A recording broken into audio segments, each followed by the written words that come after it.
Bienvenidos a Bonita Radio. Esto no es un cuento, esta es la verdad. En breves segundos la periodista Carmen Enita Acevedo estará con ustedes. Bonita Radio está disponible en Facebook, Instagram, Twitter, Spotify, Google Podcast, YouTube, iVoox y iTunes. Agradecemos a nuestros auspiciadores. Vanilla Gift Card, Heart and Lung Institute del Bayamón Medical Center, Juana Díaz Coop y Vega Coop. Nuestras transmisiones son viables también gracias al apoyo de ustedes. Pueden enviar sus donativos accediendo a bonitaradio.net. Allí podrán realizar su aportación a través de PayPal o tarjetas de crédito. También pueden realizar su donativo por ATH Móvil Negocios a la Fundación Periodismo 21. Pueden enviar un cheque o giro postal a PMB número 284, P.O. Box 194000, San Juan, Puerto Rico 00919-4000. Bonita Radio, esto no es un cuento, esta es la verdad. Con ustedes, la periodista Carmen Enita Acevedo, en directo desde el estudio Roberto el Indio Acevedo. Muy buenos días, Puerto Rico y el mundo. Soy Carmen Enit Acevedo y estamos en Bonita Radio a esta hora, a las 11:04 de la mañana. Bonita Radio se enciende para compartir con ustedes, conversar sobre lo que ustedes tienen derecho a saber. Esta mañana vamos a hacer un programa que tiene mucho que ver con el contexto histórico, sobre todo de lo que ha hecho el periodismo independiente en los últimos años en Puerto Rico y cómo nos hemos ubicado en el momento en que más tarde, 3 semanas más tarde del arresto de Sixto George, esta periodista hizo una investigación en aquel momento con muchos elementos compartidos con la compañera Carla Cristina Dávila sobre lo que no estaba muy claro dentro de la acusación que trajo el gran jurado sobre lo que hizo o no hizo Sixto George. Sixto Díaz Colón, su nombre correcto, que como saben tiene ese mote de George porque así se le conocía en el mundo de la producción de espectáculos, pero sobre todo de la producción mediática en medios tradicionales, desde la radio hasta la televisión. Vamos a hablar mucho sobre eso. Vamos a pasar por encima de algunas informaciones para también decirles que acabamos de hacer hace un rato una entrevista con el representante del interés público en la Junta de la Autoridad de Energía Eléctrica. Y va a ser bien interesante que esta tarde compartamos esa entrevista y tengamos análisis sobre esa entrevista en el contexto no solamente del contrato de la generación, que como saben tuvo una parte en esa discusión porque es el representante en esa junta y fue el único que asumió una posición en contra del contrato, sobre todo en el contexto puntual del estudio que acaba de salir, que dice que el gobierno de Estados Unidos, en específico la secretaria Jennifer Granholm, la secretaria de Energía del Departamento de Energía de Estados Unidos, dice claramente cuáles deberían ser las prioridades, bien contrarias a las que ejerce el gobierno de Puerto Rico en relación a la producción de energía. Vamos a hablar mucho sobre eso esta tarde y hay unos nuevos desarrollos ahí que yo creo que va a ser un interesantísimo programa. Pero antes los saludos, porque a esta hora vamos a hablar también de que el gobernador de Puerto Rico, ustedes lo han escuchado, alguien lo ha escuchado, ustedes han escuchado y han visto cómo se están matando en las redes entre Arnaldo Claudio, Ramón L. Rosario, precisamente uno de los del Telegram chat, con las posiciones que ha asumido Arnaldo Claudio, pero sobre todo Sixto Díaz Colón, el acusado, cuando mencionó a Arnaldo Claudio. Vamos a hablar también sobre eso, porque esos contextos están súper importantes, sobre todo las reacciones. Los presuntos implicados están calladísimos, pero hay algunos que como truenan en las redes sociales porque participan de los medios tradicionales, pues están tirándose, pero a matar. Está por ahí Robert Baldwin, saludos Robert, Gladys Esther, bonitos y bonitas, Eduardo Malavé, Ilma Sayas, Eneida Soto, Mabel Rivera, por ahí está mi amiga Tata Díaz desde Winter Garden, Florida, Chiqui Negrón, Dunkirk, Nueva York. Saludos, Chiqui. También está Miguel Medina, Ed Méndez, José Rodríguez, desde San Francisco. José, qué bueno que estás por ahí. Vamos a hablar, que nosotros queremos gente en todos lados. Rosa Ureña, María Adorno, Miguel Medina, Mildred Lozada, Gladys Camacho.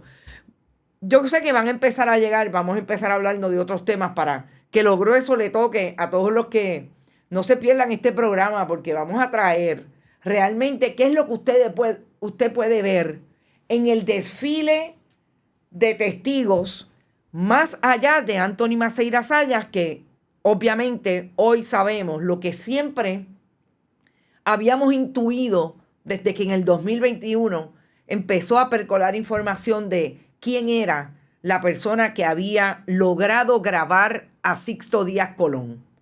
Anthony Maceira Sayas, testigo cooperador, chota, como le dicen en muchos escenarios, y en este caso Sixto George, la persona con el contacto entre el gobierno de Ricardo Rosselló Nevares y los medios de comunicación, en específico donde trabajaba.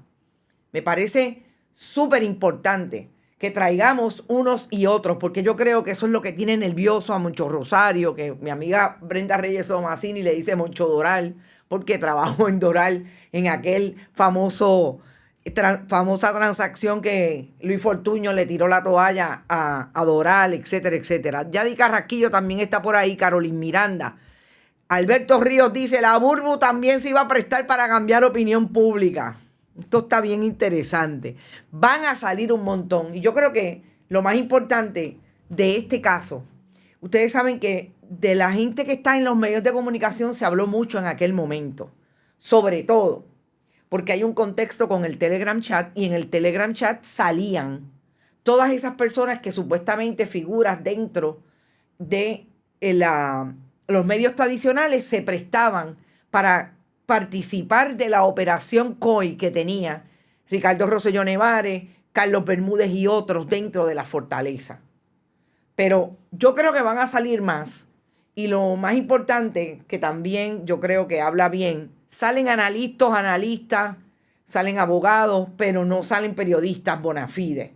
Y eso sigue hablando bien del periodismo independientemente de donde se encuentre. Carlos Mercader estará tomando Valium, yo no sé, pero lo vi en una discusión con Mardelli Jusino que me pareció que algo está pasando ahí. Dios quiera que sí, pero que se tome el pote completo, dice Miguel Medina. Mega TV del grupo SBS de Alarcón de Miami. Bueno, el gobernador de Puerto Rico se fue para España hace una semana. Y al día de hoy, no solamente no lo hemos visto, no hemos recibido información más allá de los tradicionales comunicados de prensa que el gobierno de Puerto Rico tiene acostumbrado a los medios tradicionales a traer información a través de esos mecanismos que es exclusivamente la propaganda. Yo creo que, y voy a pasarlo por encima porque les dije que esta tarde vamos a hablar en profundidad sobre eso, no solamente con Torres Placa, sino también vamos a hablar de otros incidentes que se han dado alrededor del famoso anuncio Contratación-Generación que se hizo desde las alianzas público-privadas y la Autoridad de Energía Eléctrica hasta cierto punto en cuartos oscuros. Y es que el gobernador de Puerto Rico no solamente no ha hablado sobre lo que es un segundo paso de completar la privatización de la Autoridad de Energía Eléctrica.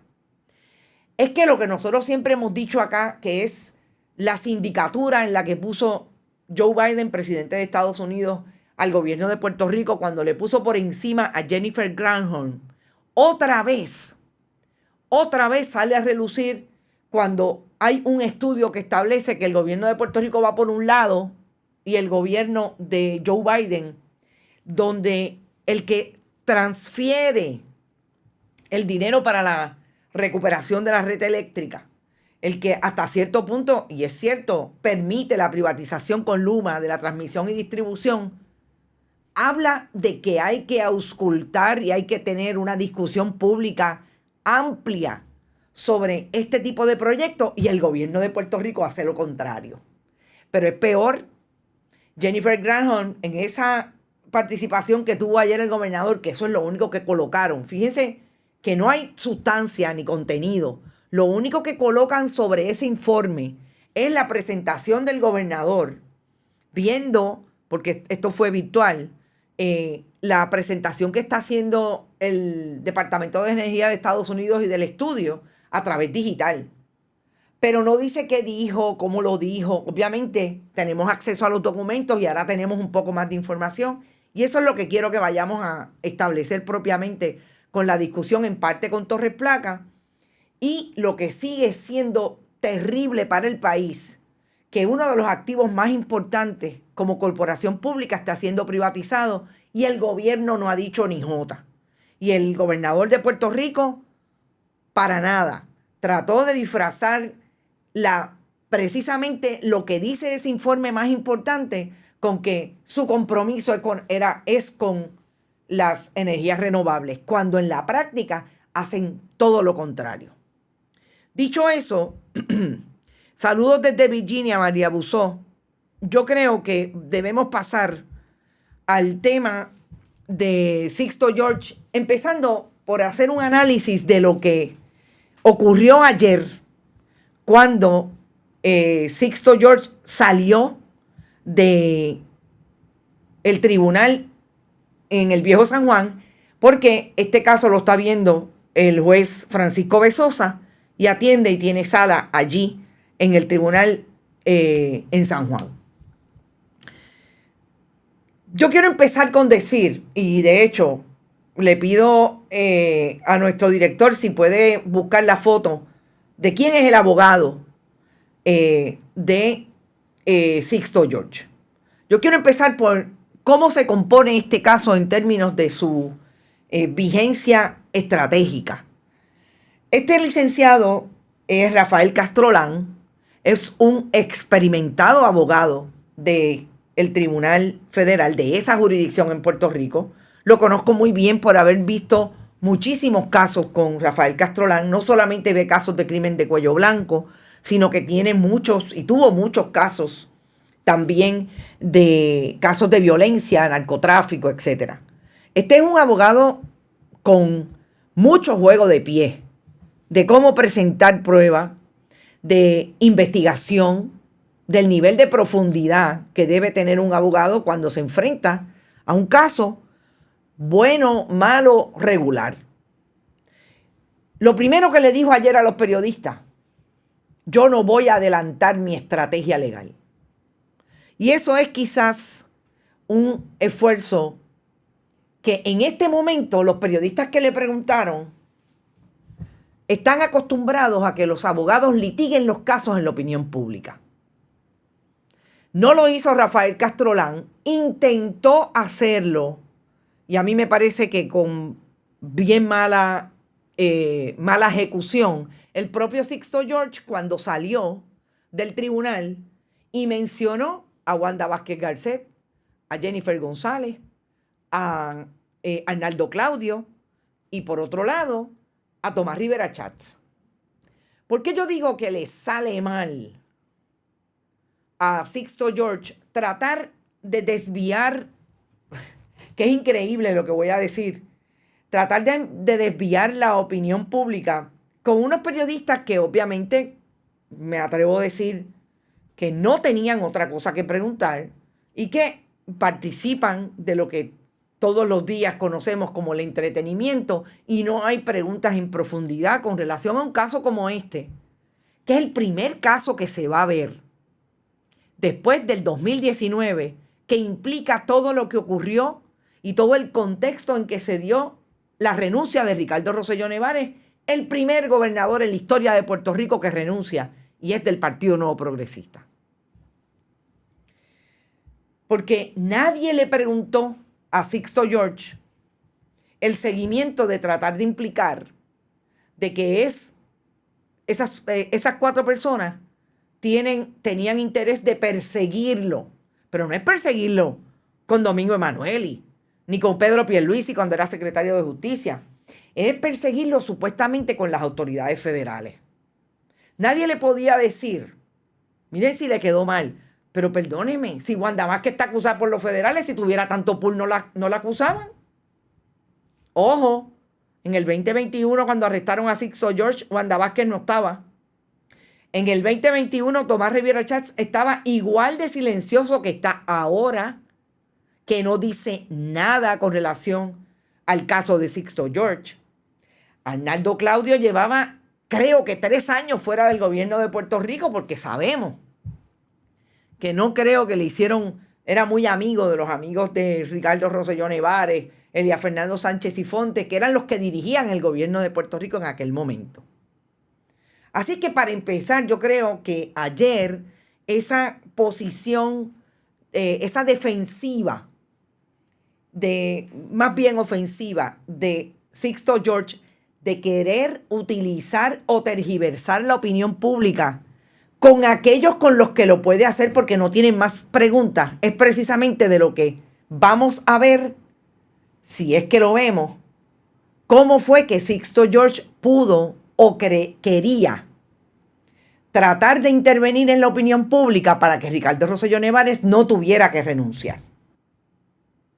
Y eso pone al acusado hoy, al acusado en el 2021, con la alegada misma intención que tenía en el 2019 cuando trató de buscar dinero y recibir dinero para poder pagar o poder él recibir, que eso es lo que hay que ver, todavía el quid pro quo a mí no me tiene muy claro, recibir un dinero para resolver sus finanzas, supuestamente según la teoría del fiscal Lang.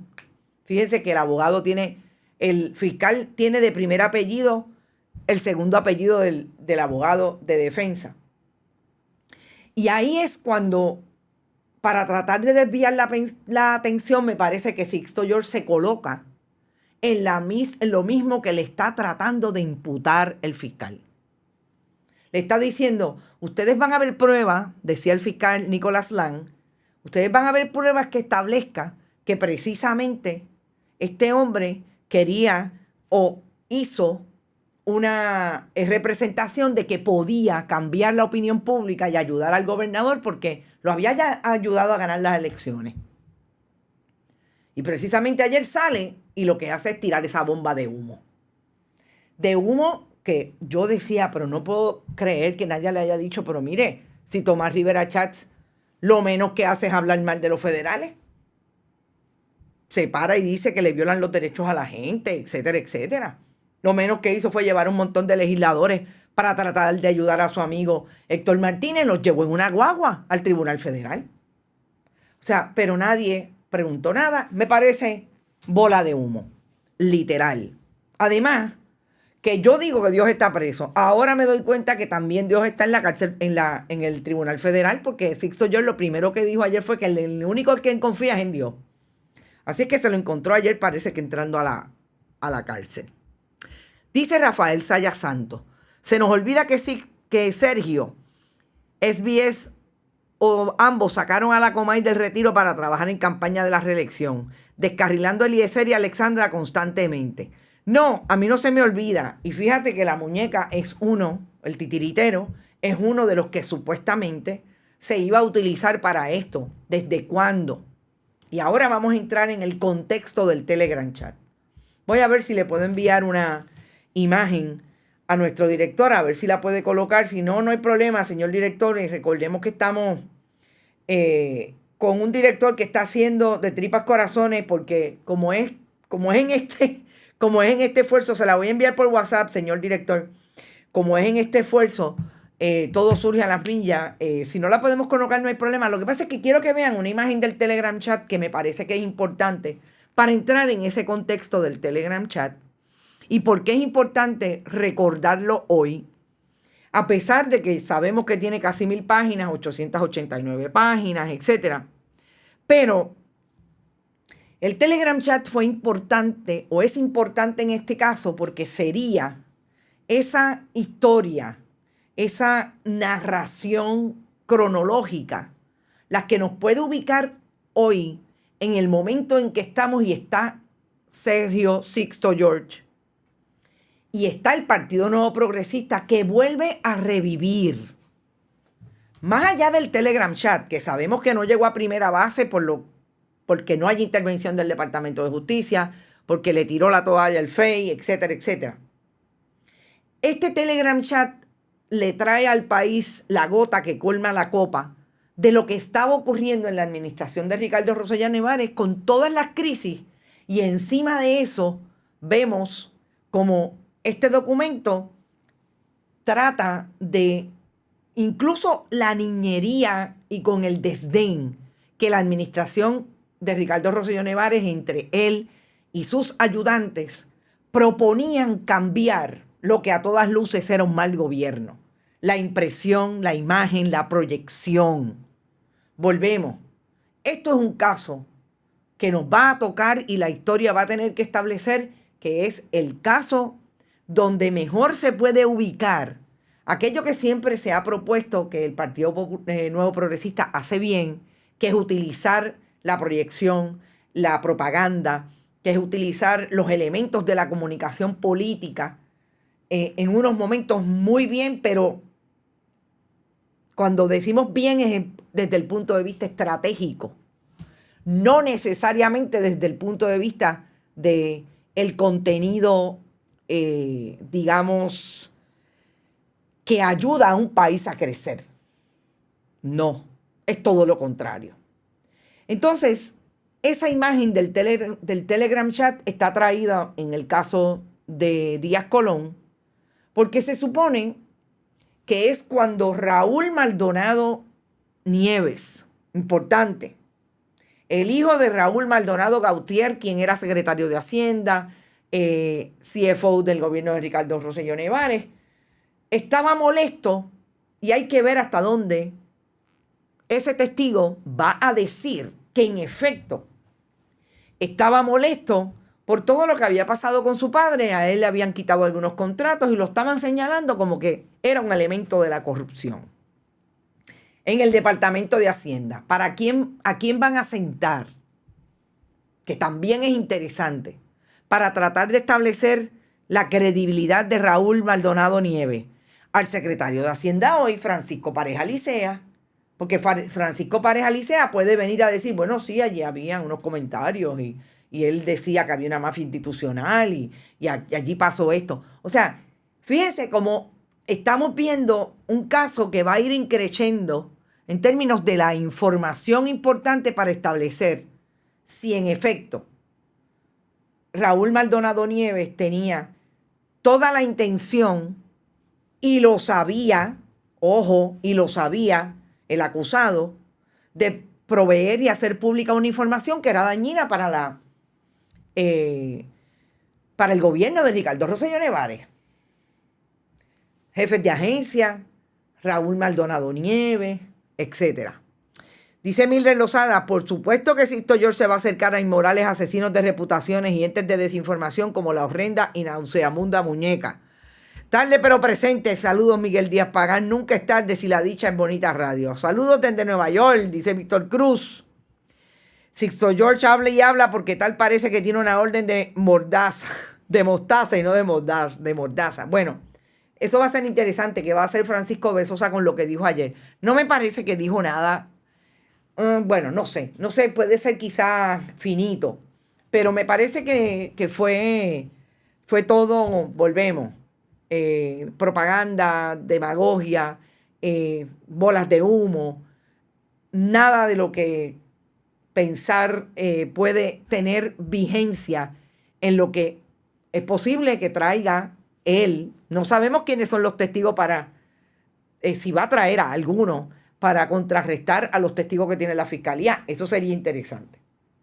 Pero bueno, a esta hora recuerden, siempre nos acompañan nuestros auspiciadores, Bayamón Heart and Loan Institute y Vanilla Gift Card. Gracias por compartir y apoyar el esfuerzo de este periodismo independiente y la cooperativa de Vega Alta, siempre con Bonita Radio.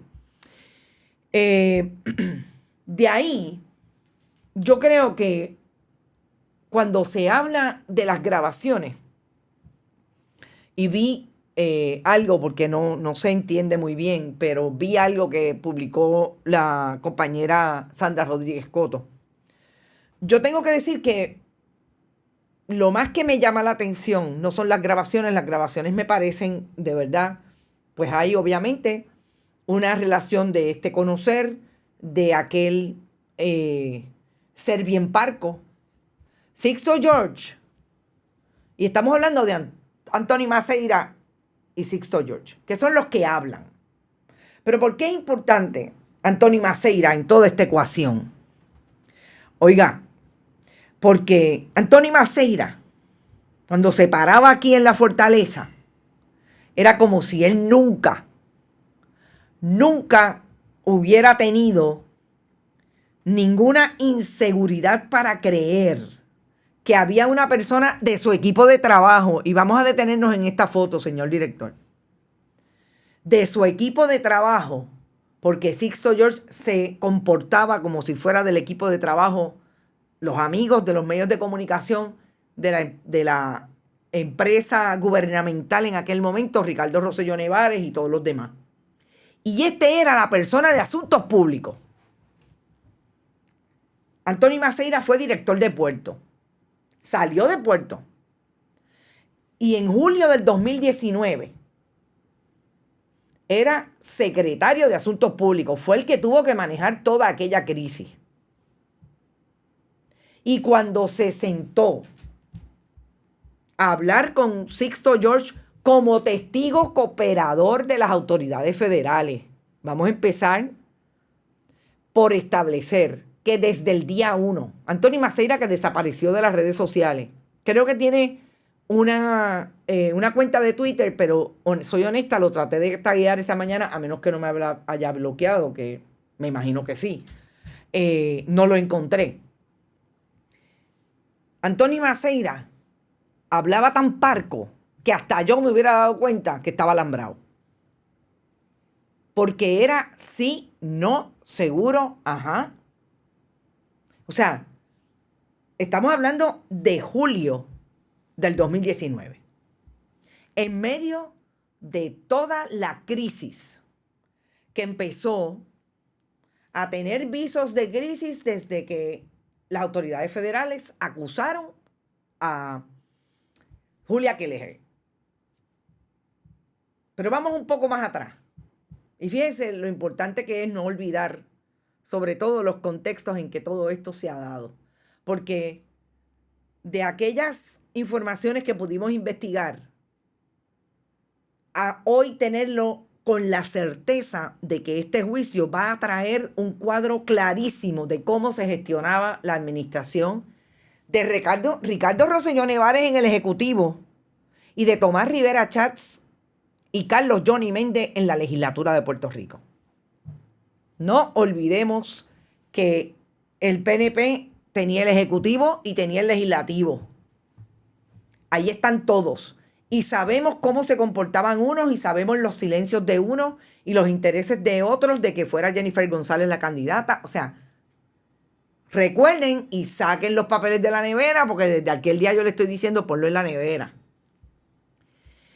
No me llegó la notificación, Amanda, tranquila. Esto se queda y tú sabes que siempre puedes ir sobre esto. Es Sixto, no es Sergio, exacto. Sergio es el cantante. Rafael Marrero, saludos también. Kenia Rosado, eso pienso yo también, las contestaciones muy monosílabas, exactamente. Bueno, pero cuando Anthony Maceira ya estaba específicamente en esta imagen que tienen aquí, que está con una persona detrás, esta es la oficial de comunicaciones en aquel momento, Denise Pérez, estaba con el gobernador y esta era su ayudante. Este día yo estaba en la fortaleza y yo nunca voy a olvidar que este día, que era cuando el gobernador iba a hacer una conferencia de prensa que se estimaba que iba a renunciar, ya Anthony Maceira Sayas había grabado a Sixto George. Ya lo había grabado, gente. O sea, empecemos a establecer cuáles son las cosas que pueden salir en ese juicio y el tiempo que llevan las autoridades o que llevaban las autoridades federales detrás de lo que eran alegaciones de que esa administración estaba llena de corrupción. O sea, ¿cómo se enteraron? ¿Cómo no se enteraron? No sé. No sé si eso va a salir en el juicio. Hay cosas que salen bien claramente, hay cosas que no salen. Pero si en el 2019, y ahora es que venimos al nitty-gritty, si en el 2019 Anthony Maceira Sayas estaba en esa administración y estaba grabando gente, yo no me quiero imaginar desde cuándo está hablando con las autoridades federales. Y ahí está toda la información. Febrero del 2019 ya hablaba con Sixto George. En diciembre del 2019 empezó a percolar la información de la molestia de Raúl Maldonado Nieves, porque a su papá lo estaban señalando, porque él sabía que allí había corrupción supuestamente, y él quería soltar el Telegram chat. Sixto George lo sabe y se lo dice a Anthony Maceira, y por ahí empieza, supuestamente según las alegaciones de la fiscalía. Luz Díaz dice, me gustaría que haya alguien que abra el closet de Maceira para ver si todos los gatos, ratas, cucarachas corriendo por él por los pasillos para escapar. Gente, yo pienso que realmente lo que aquí tiene mucha importancia es desde cuándo Anthony Maceira Sayas, que no olvidemos que fue a trabajar al Senado de Puerto Rico cuando Wanda Vázquez Garcet llegó de gobernadora sucesoral. ¿Por qué? Que allí trabajaba su madre. Me encantaría estar en una reunión de familia. Era una persona contratada por Tomás Rivera Chats en el Senado. O sea, todo eso, para mí, en este momento, es lo que deberíamos estar pensando, este juicio, hasta dónde va a llegar. Porque esto es una cuestión de hecho. Yo no les voy a hablar de nada, ni les he hecho un recuento hasta el momento de algo que no tenga documentos, de algo que no tenga, o sea, que es parte de la prueba, entrevistas, mensajes de texto, grabaciones orales no telefónicas, correos electrónicos, todo. Y esa prueba, Rafael Castrolán sabe más que yo de esto. La tiene porque eso es parte del descubrimiento de prueba. Norma Rodríguez dice, Maceira tiene que haber hecho mucho trabajo sucio para darle el premio a su novia por 10 años. Bueno, todo esto ocurre precisamente en el momento en que yo no sé si la novia de Anthony Maceira Sayas sabía, yo no sé, honestamente. ¿Cuándo es que nombran? ¿Cuándo es que ella se gradúa de abogada? ¿En octubre pasa la reválida o en noviembre? La nombran en el 2020 a un puesto a 10 años de compradora. Tomás Rivera Chats. Ojo, volvemos. Esto está bien interesante, ¿verdad? Bueno, ¿qué pasa? Que yo no veo que aquí nadie haya hecho alusión a la historia que tanto esta servidora como la compañera Carla Cristina Dávila entre febrero y marzo del 2021. Vamos a empezar por establecer que a Sixto George lo arrestaron el 27 de enero del 2021. Cuando empezamos a ver esa acusación, Carla Cristina por su parte, nunca he trabajado con ella. En aquel momento teníamos una cercanía porque yo quería que ella entrara en algunas ocasiones a compartir historias, hacer análisis, como hago con muchos colegas periodistas. Cada una por su lado tuvo una suspicacia con una información que allí se dio. Y es que en esa acusación se trae la creación de una corporación fantasma. Si le podemos llamar fantasma, yo creo que sí. Y si le podemos hacer un zoom para que no se vea la imagen, un zoom exacto. Gracias.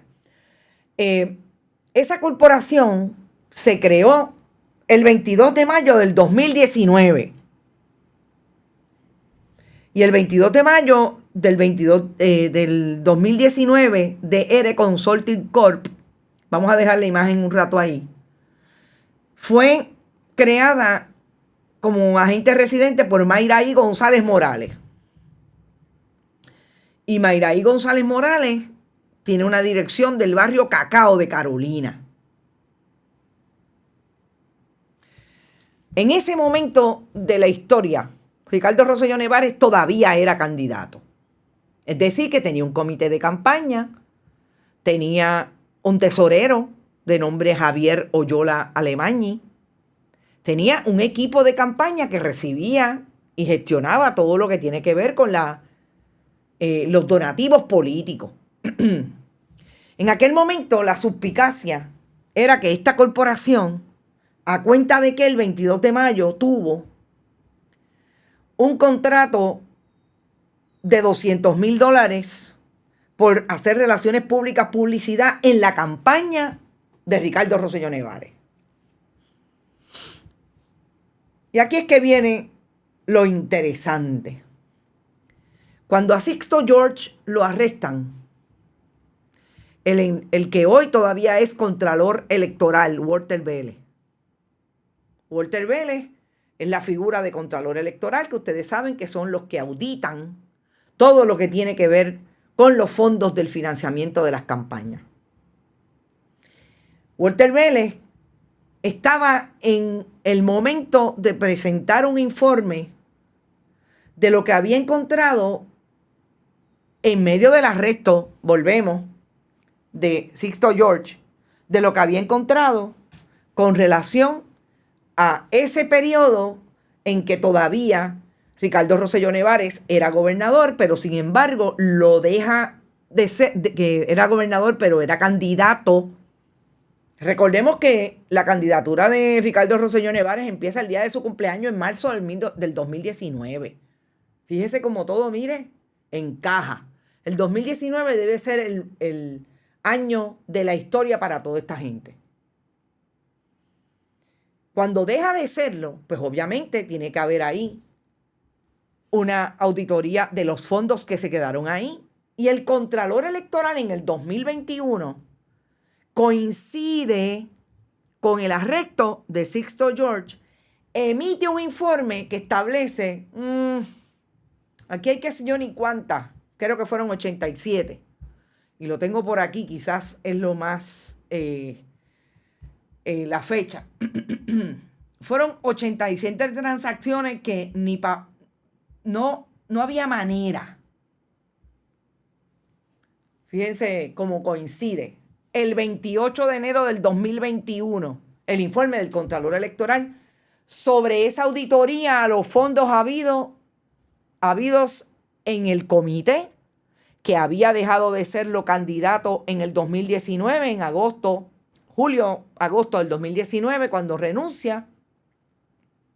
Y hay que auditar los fondos. Un día después, que anuncien el arresto y que vayan a buscar a Sixto George arrestado, el Contralor Electoral baja su informe. Y ese informe establece que hay 87 transacciones que no se sabe de dónde salen, que no están notificadas. Y aquí viene una parte que a mí me parece trágica de todo este asunto. Ese informe también habla de una persona que ya no está entre los vivos.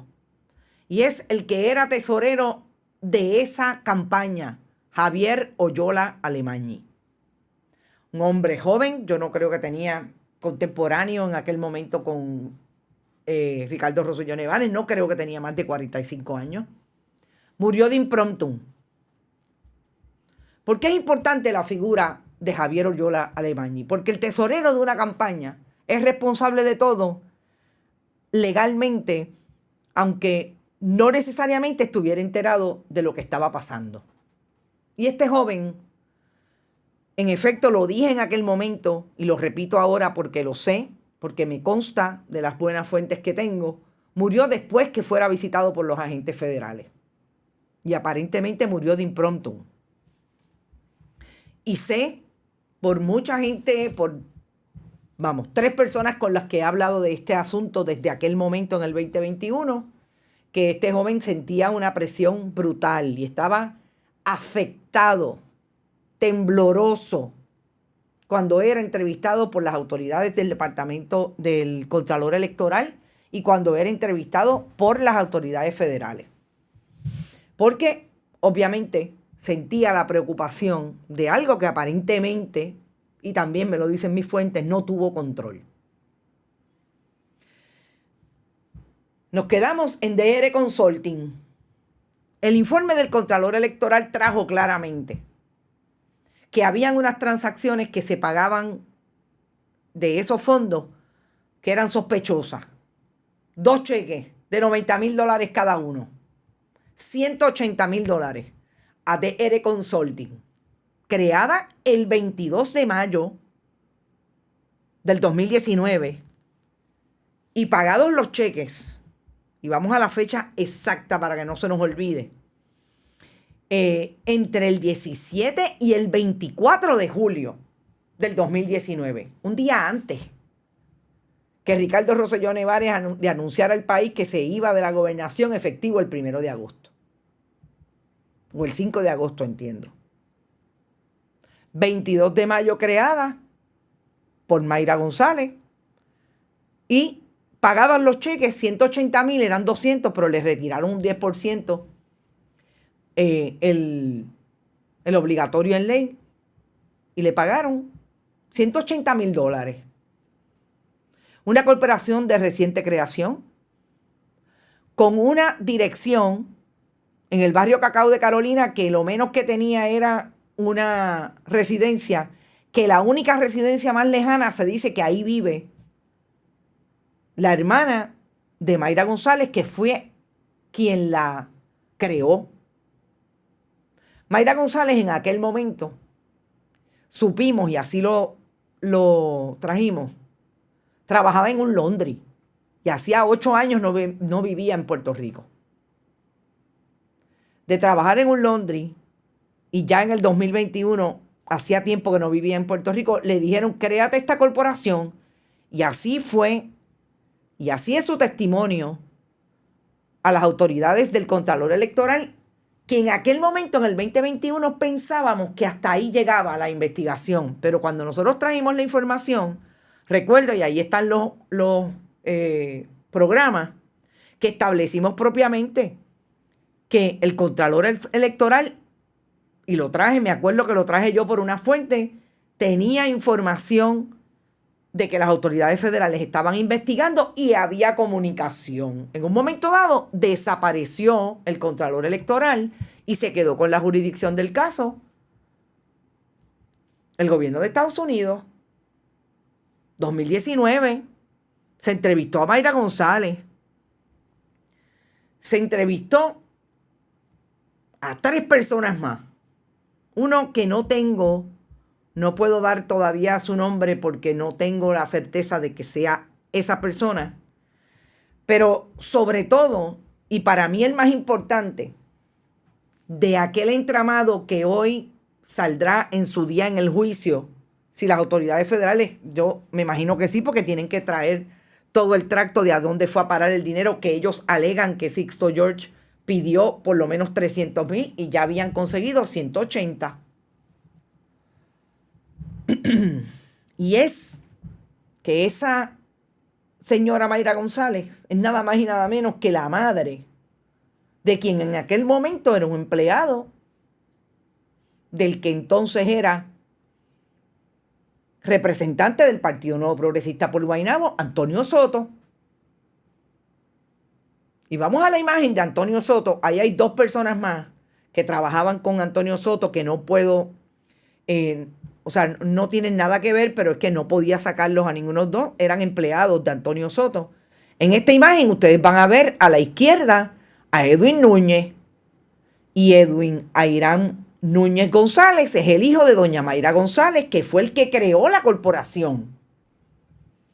Díganme si no es importante que ahora, en el momento en que empieza el juicio, el Partido Nuevo Progresista sienta que le van a establecer con evidencia, con Mayra González si la traen, con Edwin Airán Núñez González si lo traen, que era en aquel momento el director ejecutivo de la Oficina de Fondos Legislativos de Antonio Soto, que dirigía esa comisión.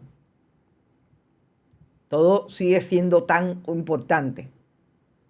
Quien en el momento que arrestan a Sixto George no pasan 3 semanas y renuncia a su posición, porque dice Antonio Soto que se va a ir a cuidar el negocio del viejo, que es una funeraria en Guaynabo.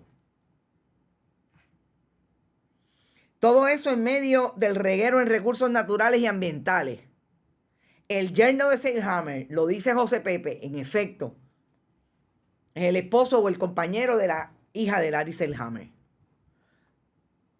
El que renunció y se fue del país, no, supuestamente no se fue, no, el que se fue del país fue Henry Newman. Ese es otro que se ha quedado bajo el radar.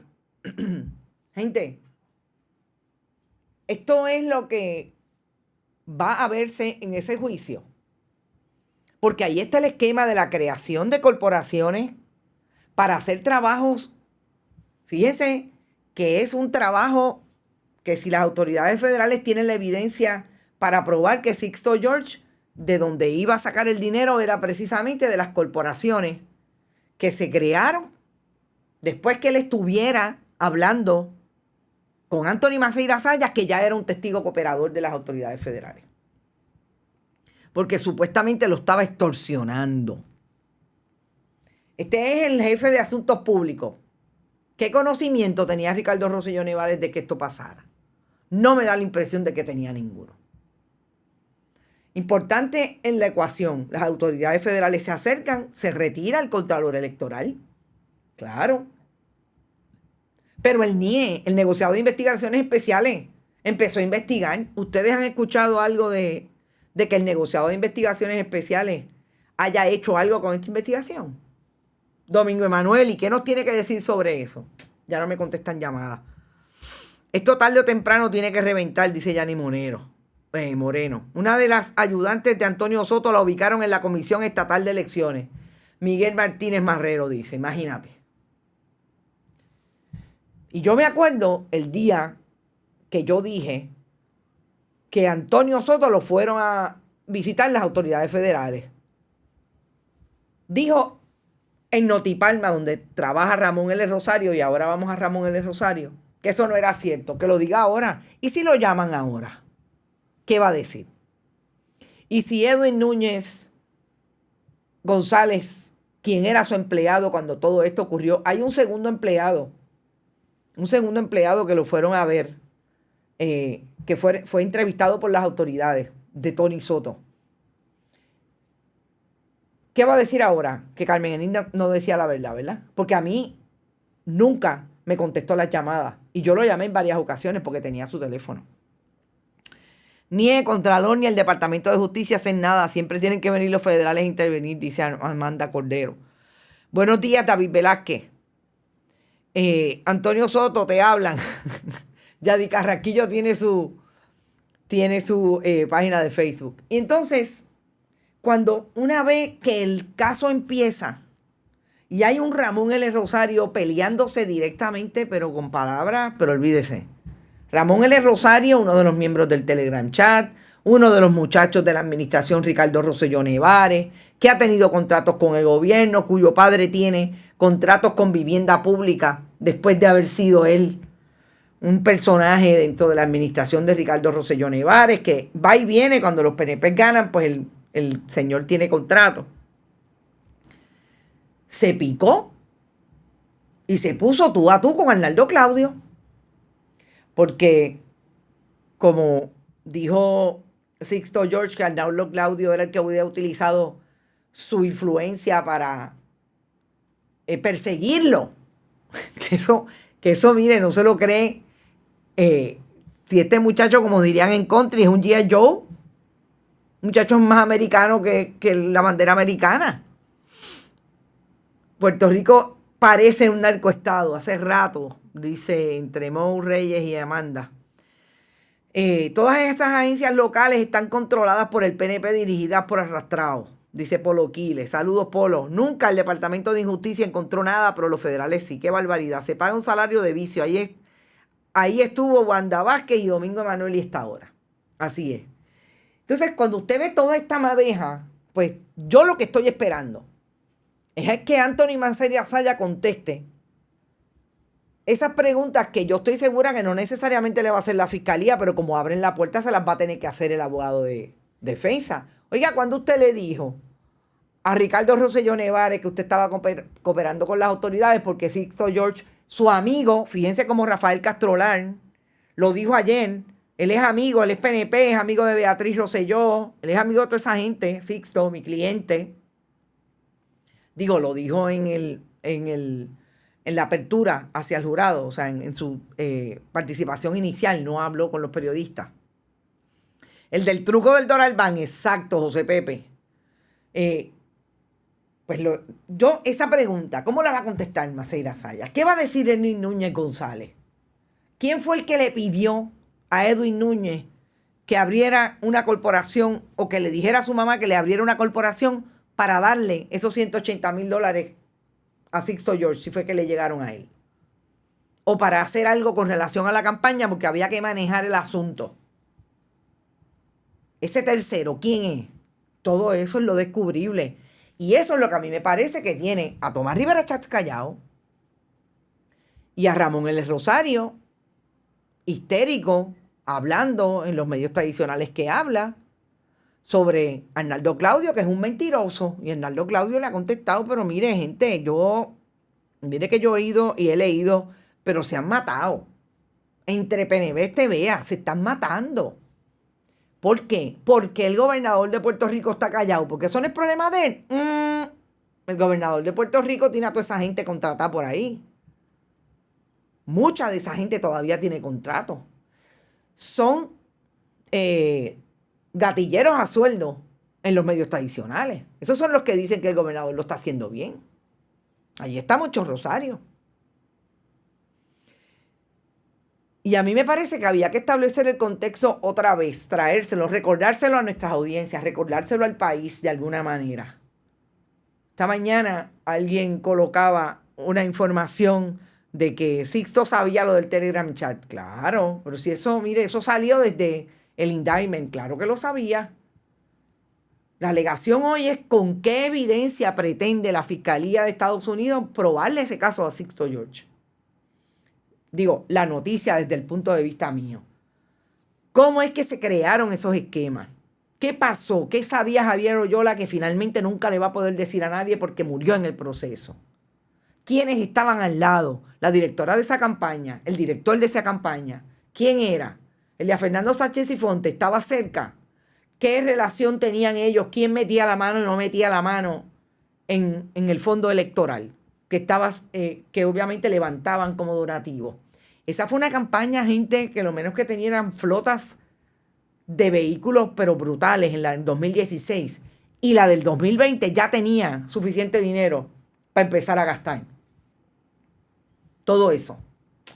Así es que yo creo que había que dejarlo de una manera clara antes de que el caso siga. Vamos a ver cuáles van a ser las incidencias. Pero me parece que esto piqui se extiende y hay mucha gente que debe estar, como dirían en country, fondillos a la pared. Nos vemos. Hablamos esta tarde a las 5 de la tarde. Recuerde que esta tarde tenemos un programa con una entrevista en parte a Torres Placa y vamos a trabajar en profundidad el asunto de la energía, las preguntas, lo que no se ha contestado y sobre todo, qué transparencia ha tenido el gobierno de Puerto Rico para, con el dinero público, con la chequera del pueblo, hacer una privatización sin discutir el alcance ni nada de lo que está en ese contrato que hasta el momento estamos bastante a ciegas. ¿Qué papel juega el negociado de energía? Torres Placa lo dice bien claro. Éxito, sobre todo, ¿quién aprobó la ley de las alianzas público-privadas y qué le puso?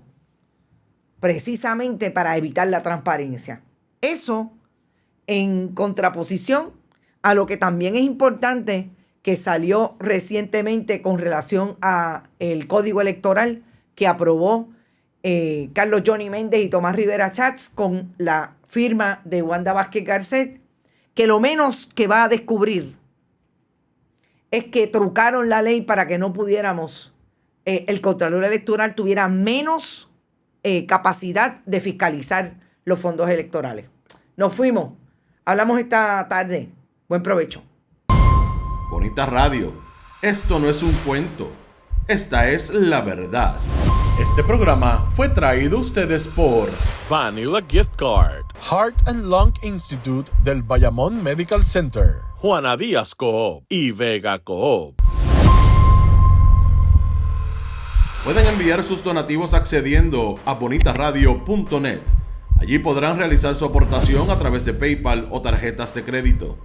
También pueden realizar su donativo por ATH Móvil Negocios a la Fundación Periodismo 21. Pueden enviar un cheque o giro postal a PMB número 284, P.O. Box 194000, San Juan, Puerto Rico 00919-4000. Bonita Radio, esto no es un cuento, esta es la verdad.